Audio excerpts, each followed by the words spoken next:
रामकृष्ण अरे मित्रांनो, तर आपण खाटूश्याम फिरायला चाललोय. तर खाटूश्याम फिरताना आपण राजस्थान बॉर्डर पास केली आता.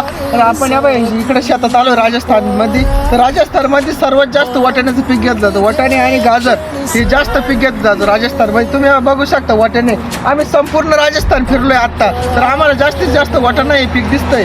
तर आपल्या कसे महाराष्ट्रामध्ये समजा आपण नाशिक जिल्ह्यात कांदे वांगे हे पीक केलं जातं. पण राजस्थानमध्ये सगळ्यात जास्त वाटाणा केला जातो. काय वाटतं दिलीप सर तुम्हाला?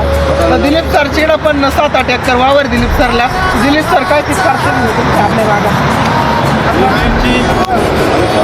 माझा मित्र आहे प्रकाश गांगुर्डे, त्यांची नर्सरी. तर मित्रांनो, आपण खाटूश्याम चाललो होतो फिरायला. पण आपण शेतकऱ्याचे पोर आहे. शेतकऱ्याचे वागायला जिकडे टाकले शेतात तिकडे काम करणारे माणसं आहे आपण. तर आपण सहज फिरता हे काय म्हणे दिलीप सर आपल्याला, आपण शेती समजा वाटाणा शेती आपण हे बघू आपल्याकडे येईल का वाटाणा. तर आपण इकडं आलो. इकडं मुलाखत घेतली आपण यांचीवाली. मुलाखत घेतल्यानंतर आपण पाहिलं तर पकडायला शेतकऱ्याला नाद करायचा का? शेतकऱ्याचा नाद कोणत्याही जगाच्या बापानं करायचं नाही. शेतकऱ्याचं कोणीच नाद करायचं. पकडायला काय म्हणजे शेतकऱ्याचं नादच नाही करायचं. रामकृष्ण अरे मित्रांनो, जय जवान जय किसान.